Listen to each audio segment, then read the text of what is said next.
That bass kick. Hi guys, welcome to the Clubz, your weekly dose of music, DJs, nightclubs, and of course fashion. I'm Emma. And I'm Jade. And first up on this week's episode, we have our in-house photographer, Luke David's interview with filmmaker Wissam Abdallah. Here it is.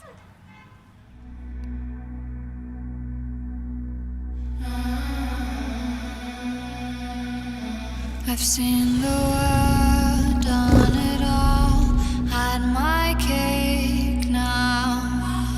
Diamonds brilliant and brilliant now.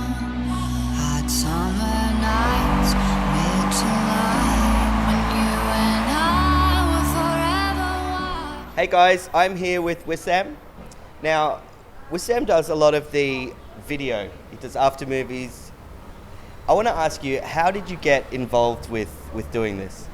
Well, I guess I started at film school, and when I finished, I sort of didn't really know what to do. I mean, there was a lot of work as an intern and stuff in film and TV, but I sort of decided to just go buy my own camera and just see how it goes as a freelancer. And The crazy days, city lights, the way you'd play with me like a child.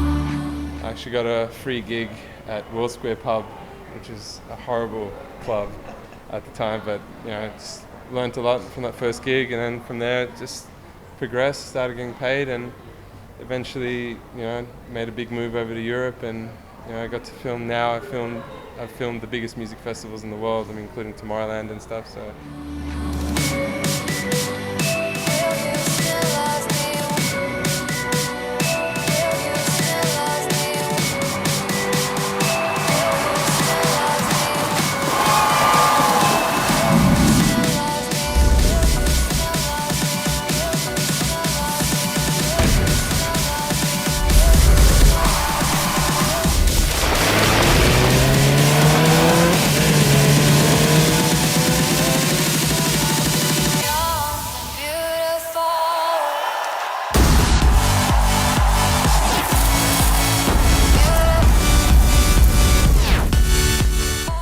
Can you tell us a bit about starting out here and now all of a sudden you're getting flown all over the world? How do you feel about that? Oh, it's sometimes it's hard to, you got to pinch yourself. I mean last year I went to, I think it was over 24 countries in the space of 6 months. Wow. And then not only in dance music and EDM, but also I've done a wildlife film in Botswana and South Africa.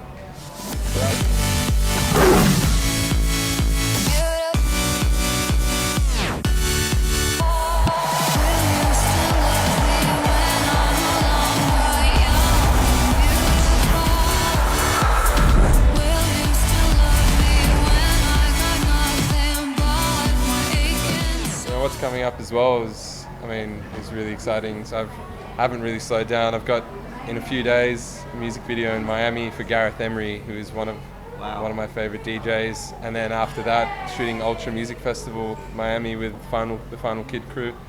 And it's just, you just got to pinch yourself sometimes. I'm really appreciative of all of it as well. So. I know you will, I know you will, I know that you will.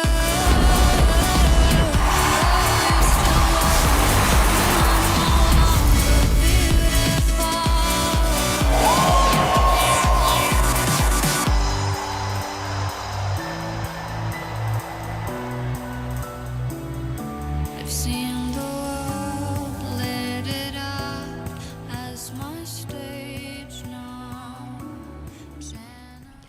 Up next, have you ever wondered what it's like to be a DJ? Well, Johnny Gleeson, a resident DJ at Marquee, is here to tell you all about it. Check it out.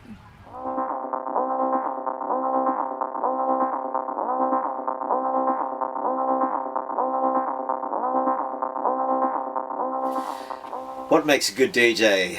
I guess most importantly, DJ first of all has to engage the crowd and grab their attention, and then a DJ that takes the crowd somewhere to a place that they weren't expecting to, but deep down they knew that was the perfect place to go musically, if that makes any sense. is where I think the greatest DJs are, and they're the DJs that take you on a journey, take you up and down all night, and can play sets, keep the crowd captured for 4 to 6 hours, 8 hours at a time.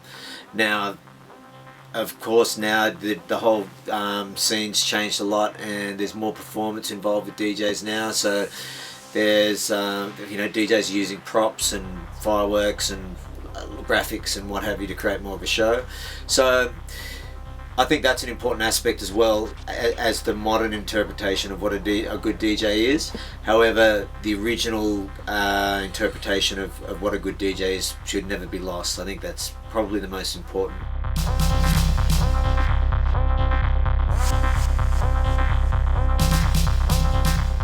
The greatest highs on the dance floor, I mean, it varies from club to club, but probably the more intimate venues, I'd say, where people are looking you in the eye, and you experience the whole vibe with them on the same level.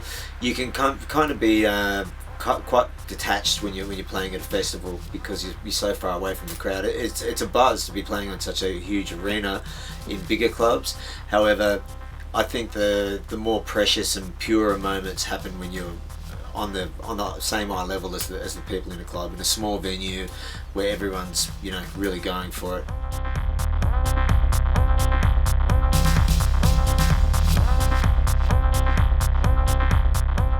Comparing Sydney to Ibiza is like comparing your local church to the to Vatican City. Ibiza is the mecca of house music as far as I'm concerned. So the spirit in Ibiza is intense, and we have moments in Sydney where it is just as intense. Our summer is without a doubt regarded as one of the best places to be in the world as far as Sydney goes.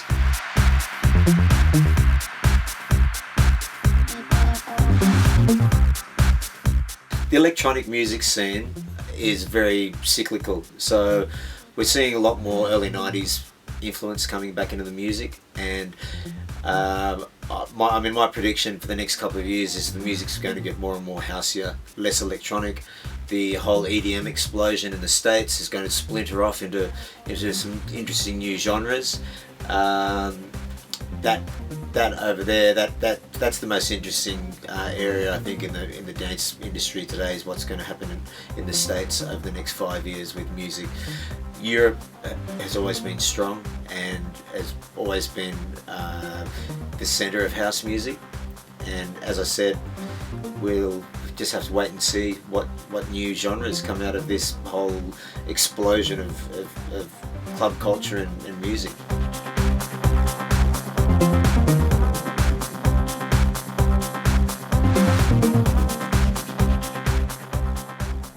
And that there, guys, was Johnny Gleeson, resident DJ at Marquee.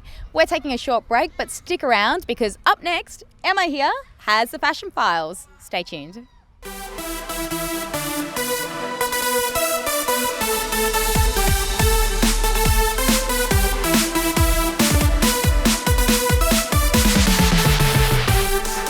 Let the bass kick.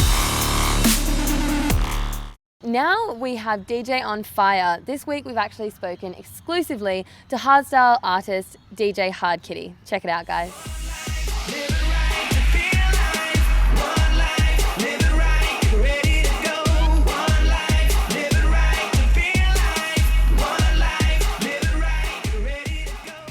Hi, welcome to the Clubz. I'm Hard Kitty. I'm a resident at Massive and also at Escape.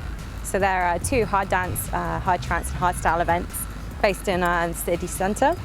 Massive in 2 words, agua and hard style. Is that 3 words? Anyway, for your agua hard style nights, it is unbelievable.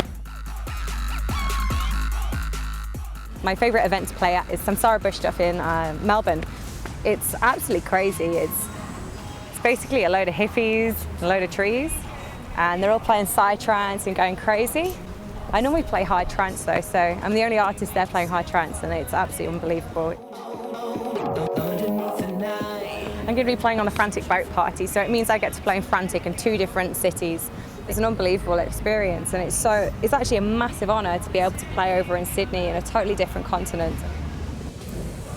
I actually can tell you what Sydney has over and above a lot of scenes. So everywhere you go, everybody thinks and reminisces about the past, and I think everyone always thinks that the past was so much better and things are going awry, but you know what? Sydney has it so good, so good. And the one thing that Sydney does so well is the underage events.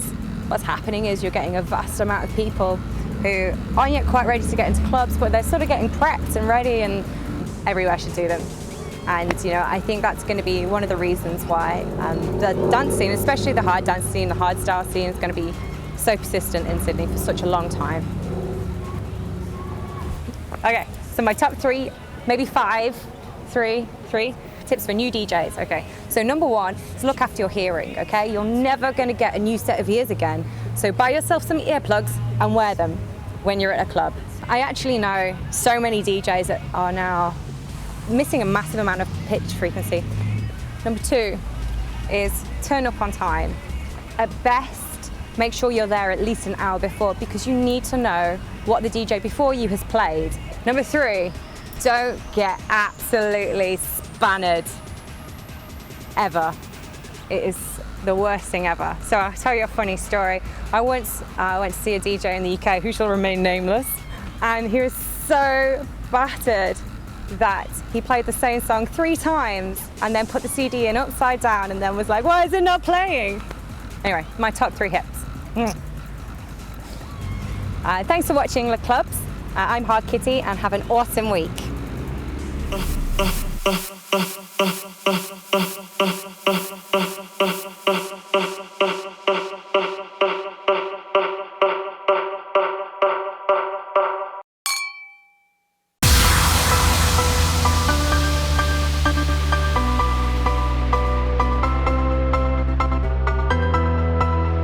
Hi guys, I'm Big J. I'm here with Luke Davids from Luke Davids Photography at the Clubz, and we are here today to talk about all things digital therapy. Alright, now Big J, can you tell me how digital therapy came to be? Yeah, look, good question. So we've been going for 3 years. We're celebrating our 3rd birthday actually this evening, so thank you very much for coming along.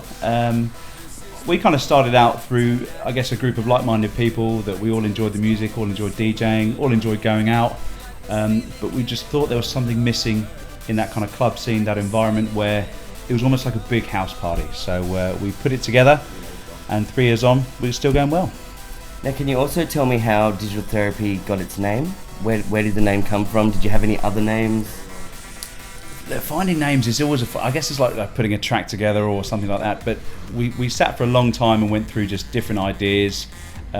We didn't want to include the word trance in there because a lot of people today don't really know. If they hear the word trance, some people kind of go, "Oh, I'm not going to go there." And I guess one of the mantras of digital therapy is, it's all about the journey. It's all about bringing new people to the party and educating people. So we kind of thought digital, electronic dance music, EDM. We'll go along that kind of line, and therapy. Well, it's a monthly night, and of course, when you go to therapy, if you do, that tends to be on a kind of fairly regular basis as well. So that was where digital therapy came from.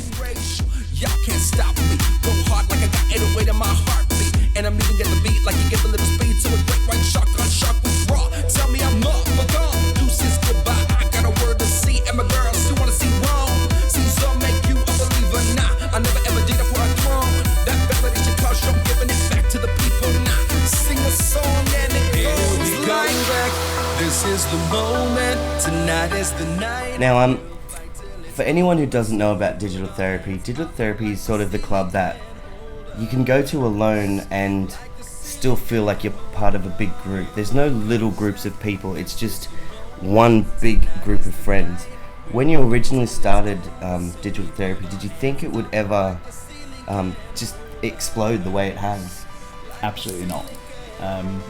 But what you've kind of surmised is actually what we aim to do. So again, because I've only been here in Australia for 4 years, so when I moved here, it was all about meeting people, and because music is what I love, DJing is what I love, we were sitting there going, how can we meet people? Let's go out. So the whole concept of digital therapy is it's almost a word of mouth concept. You know, people come along, they love what we do, they meet people, they make friends, they then invite their friends that come along, love what we do. So, you know, the next month they then bring their friends and things. So it has that kind of, you know, spider effect where we were very, very small.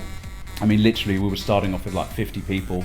And now, you know, the places we play at, like the Civic Underground, they only hold kind of 300 people anyway. So we like to keep that boutique vibe, because it's important for us that people, they come along, they know what they're going to expect, they like to see the familiar faces, the same faces, and they can have a good time, and that's really what it's all about.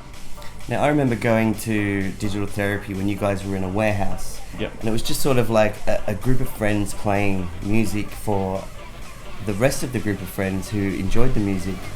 Now tonight, which is actually 2 weeks ago for you guys, you've got 3 huge international artists playing. Did you ever think it would get to that level? Absolutely not. I guess when we first started, we were all about harbouring local talent and trying to give opportunities to people that didn't, you know, they were bedroom bangers. You know, they have a mix in their bedroom, but they don't really get that chance. So for, I would say, literally the first 2 years of our parties, our productions, it was all just local guys. You know, we've had, you were there as well, we had an all-female DJs night. We've had people that really just focused on that journey, so that, you know, they would play progressive or play trance and then play hardstyle or play house even, and sometimes. So to be at a stage where we're now having guys from all over the world hear about us and just say, look, can we come along and play? Or look, we're in Australia, do you want to do the Sydney leg and things like that? It's dream come true sounds really cliche, but for someone that has been as passionate about the scene as myself, and I know the guys that run it as well, it is dream come true stuff.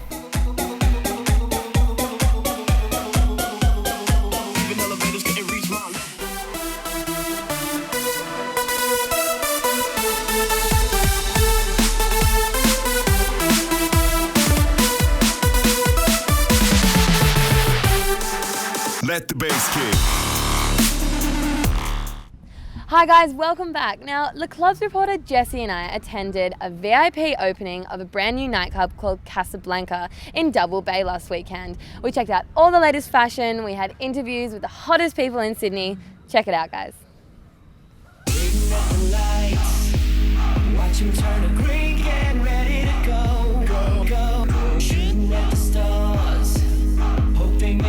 Hi guys, you're watching the Fashion Files with Em and Jess on the Clubz. Tonight we're down here at Casablanca in Double Bay, checking out one of the newest and hottest new venues that you should be checking out tonight. As you can see, there is already a huge crowd behind us and it's not even 9 o'clock. So tonight we're going to be going in, checking out some of the hottest fashion, asking you obviously what your fashion inspirations are, and checking out what you're wearing and how you're wearing it. Excellent, let's go check it out. So we're in Casablanca, and I'm here with Elizabeth and Laura. Who are you wearing? What labels? Michael Lasordo. I'm wearing Beckham Bridge and YSL. And YSL heels. YSL matching. Look at those. Those shoes are amazing. What would you say your favourite handbag design or handbag label would be? Definitely the Hermes Birkin, but tonight I'm wearing the Chanel Boy bag. What are you, darling? Mine would have to be, I love my YSL clutches, but tonight I'm wearing a Chanel.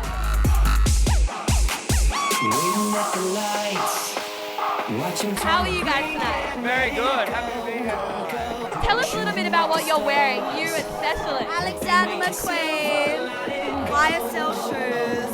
Let's see them. Oh, they're beautiful. Now, so where's your outfit from? Well, my outfit starts from the bottom up. Fate footwear loafers. I design the loafers. I design the belt, and I'm rocking them out. I've got a shop in Westfield, Sydney. Now, can you tell us who you're wearing? Kind of colour blocking. Beckham Bridge. So you're wearing Beckham Bridge? Yeah, I love it. My favorite dress. And what about the heels? Who are you wearing? Today. Beautiful. And what about you, gorgeous? I'm wearing Chic today, and I've got Tony Bianco shoes on. Gotta love a good old Bianco shoe, Tony Bianco. Who would you say that you're kind of like a fashion icon? Like who do you look at? Rosie Huntington. Of course. Well, you kind of look like her. No, really? Kind of look like Rosie Huntington. What about you, darling? Who would you? I love Nicole Richie. I think that she can wear everything. Nicole Richie, 100%. Oh, Richie. Tonight I'm wearing shakuhachi. Beautiful, can't go wrong with a bit of shakuhachi. And what about your heels, darling? Because they look fabulous. Obviously Only red bottoms. Obviously, red bottoms, Christian Louboutins. I'm wearing a bit of an explosion of designer, so like a Dior jacket, Givenchy long singlet. I've got Saint Laurent jeans and Valentino boots, so it's a mix of everything. I think you just like basically named every show at Fashion Week in Paris just then. Australian designers. Obviously, we've got some amazing designers. You know, Sassenby, you know, showing. Obviously, Camilla and all that. Who are you kind of looking forward to seeing? Well, I'm a bit excited for Camilla. I'm not going to lie, I just bought a man tan. We went shopping, we went ham at Camilla like last week. Absolutely crazy. Love That was caftan. Yeah, her shows are pretty festive, so I'm pretty excited for that. Who are like your favourite fashion labels? Who are you wearing at the moment? I think this is a joint decision. It's Camilla Frank. Yeah. It's always Camilla Frank. Like, you know, you go for like casual look. Camilla Frank, you go for a, you know, what is dress down and dress up? A caftan. You want to go for like a cocktail look? It's Camilla Frank. It's a must-have in every wardrobe. Now, I hear that you've been working on a big project with Napoleon Curtis, the makeup artist. That's correct. Napoleon Curtis approached me from LA, and he actually has purchased a lot of my artwork for a few of his homes around the world, and he asked me to put one of my images on a current makeup bag that you may have seen in David Jones and Myers and all his concept stores. So what's it like working with Napoleon? What's he like? He's such a visionary. I've always really admired him. We get on really, really well, and I love the fact that he's supporting other artists, which I think is very admirable, and it's been really, really wonderful.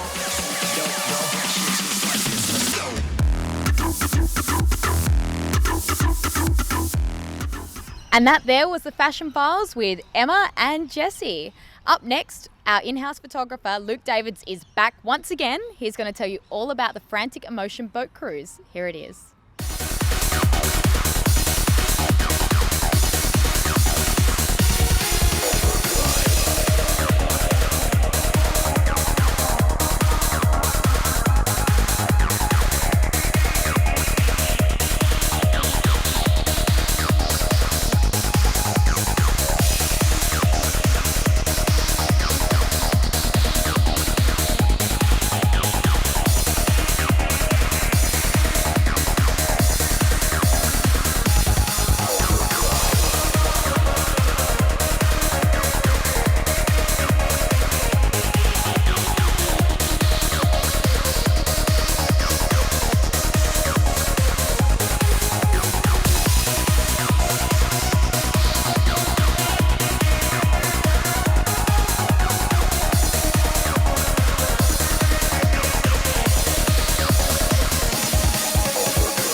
And that there was Luke Davids from Luke Davids Photography. Unfortunately, that's all we have time for on this week's episode, guys. But if you at home want to make an appearance on our weekly show and you've been at Voodoo at Home Nightclub recently, go onto our Facebook page, go through the albums, tag yourself in one of the pictures we might have taken of you, send us a message with your details, and bam, we're going to put you on air, aren't we, Emma? Absolutely we are. And if you haven't already, make sure you like us on Facebook, Instagram, Twitter and YouTube. I'm Emma. And I'm Jade. You're watching Le Clubz.